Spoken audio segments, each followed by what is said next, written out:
The new Atlantis DLC looks amazing, as we saw in the previously released DLC trailer, but now they released a new April content video with the first ever look at gameplay of this Fate of Atlantis story arc. And we learned a ton of extra info as well. So let's take a look at everything and the other April content that is coming to Odyssey as well. If you enjoyed that, then a like would be super appreciated, and let's go. I'm still running the giveaway for the Lawgiver item pack that will be out soon, but will not be launching this month it seems, because it wasn't featured in the April content video. We only saw footage of the Swings pack that is of course already out. But yeah, thanks to data miners on the PC, we already know that this pack is coming. You see pictures here from Kuan Nirot. So I'll be giving it away when it releases. Follow the link in the pinned comment for a chance to win, and be sure you are subscribed to the channel as well before you enter. The new April content video starts with Vincent. He is a community developer and he is at Ubisoft Quebec, the main studio behind Odyssey of course, and they are now also working on this Atlantis DLC. We for example got Elle, a scriptwriter at Ubisoft Quebec, who notes that she has been working on this DLC for the last 6 months. So that would be directly after Odyssey launched, where with Origins, the Curse of the Varus DLC, so the similar type of Izu mythical DLC, was made by Ubisoft Sofia, so a different studio than the main Montreal studio. So totally an interesting side note that the main studio behind Odyssey is working on this DLC as well. One of the first pieces of new footage that we see is actually of Layla, who we did not see in the big Atlantis trailer, but she will still play a big role in this story arc. Ubisoft notes that we will get to explore the relationship between Layla and the staff of Hermes, and she will also get to meet Olivia in this big Atlantis room that looks beautiful by the way, and is likely the room that we opened at the end of the Heir of Memories mission. We will not only talk here though, but also fight off Abstergo soldiers that seem to be using swords and found their way into this room at the gateway to the Lost City.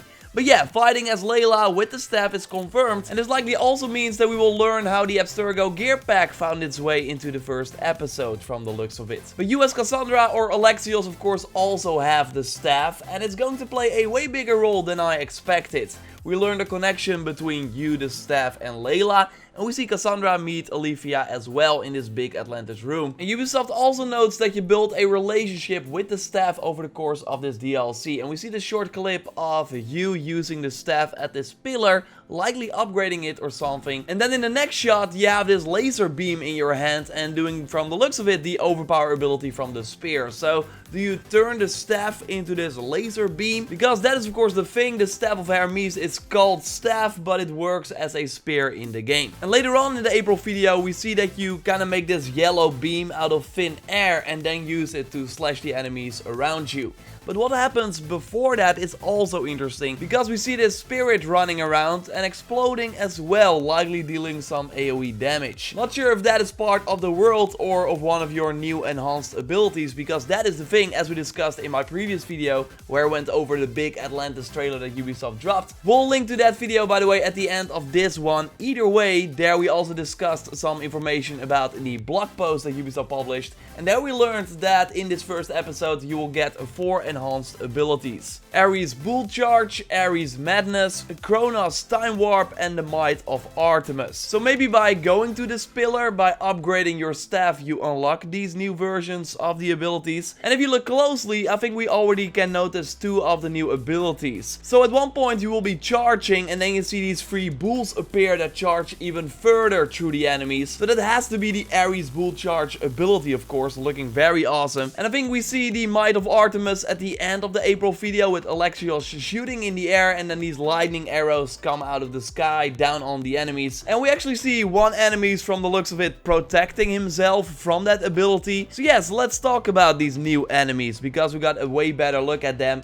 So while the weapon types they will use are similar to the enemies in the main game, they look awesome though, these new weapons, so hopefully we can use them as well. But no, more interestingly are the new moves and abilities that these enemies will have. So they are controlled by the Izu, likely the god of that underworld, using artifacts. And one of the new abilities that we see these enemies do is like lightning coming out of the sky, and there's also one guy shooting a laser beam out of his hand. And there will also be these bigger new enemies, the Colossi, that should bring a new challenge to the fight according to Ubisoft. And when I saw the weapon from this character, I immediately thought of the glowing mace from Origins from the Izu pack that they of course released around launch. I think that's the same weapon that this enemy is swinging around here, right? But yeah, new enemies after fighting the same villains over and over again is of course more than welcome. And this first episode seems to include a lot of new gear as well, like a new armor set that they showcased in most of the new gameplay bits, implying that we likely get it really early in the DLC, so you can wear it during most of your adventure through the fields of Elysium. Looks really awesome with the hood, but we get a nice close-up here as well in one of the conversations.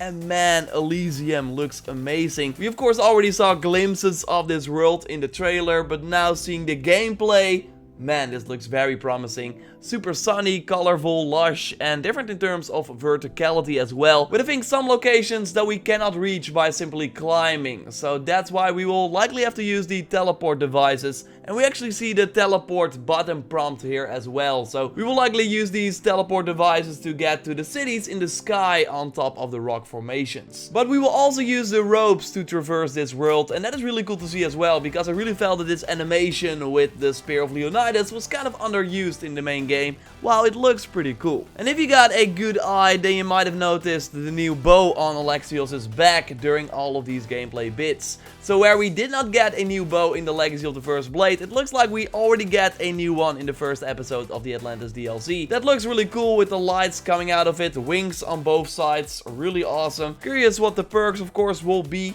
And I actually also noticed a new sword when fighting the new enemies. So I thought first that this was the Valkyrie sword, but if we look way closer, we actually see that the handle is quite different and that the blade looks really awesome as well. So I think we will get this during the first episode too. Another big part of the Atlantis DLC are of course the gods that we get to meet. An email that Ubisoft sent out to some people, obtained by Access the Animus, confirms that the three gods that we see in the trailer are indeed Persephone, Hades and Poseidon, as we discussed in the Atlantis trailer breakdown, so that was correct. And in this first area we have to fight Persephone, who has this way too cute dog by her side. Look at this! Ubisoft, please don't make us kill the dog.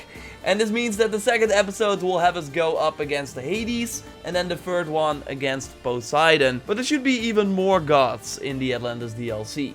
Ubisoft also confirms in the April content video that all the 3 episodes will indeed have their own new area to explore, as we already discussed in that previous video as well. So the way darker area, volcano style, is for the second episode, and then we get to explore Atlantis in the third episode that we of course already got a glimpse of as well. But yeah, all the gameplay that you saw in the April content video that I shared in this video is all from the first episode.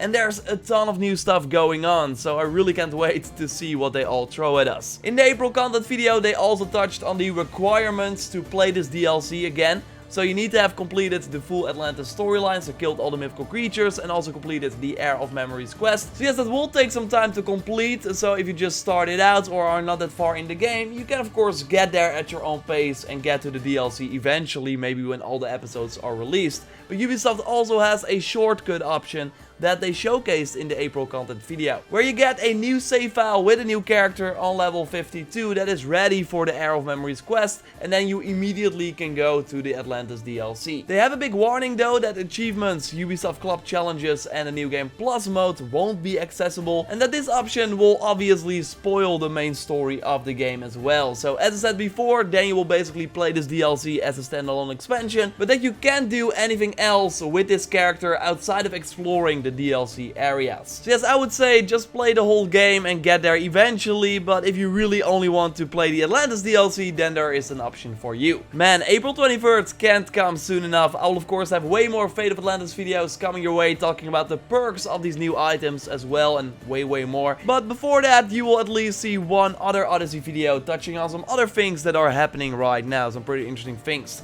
I wanted to do the weekly reset as well in this video, but it would just get too big. Subscribe for everything Odyssey if you haven't already. A like on the video would be super appreciated. You can watch that big Atlantis DLC trailer breakdown by clicking on the screen. And now let's get to Sargon to see if we can finally get the freaking Hades Lieutenant. So yes, this is that Valkyrie weapon that also has the kind of wings. So I thought maybe it was that. It's not that. No, Sargon is not that, right? No.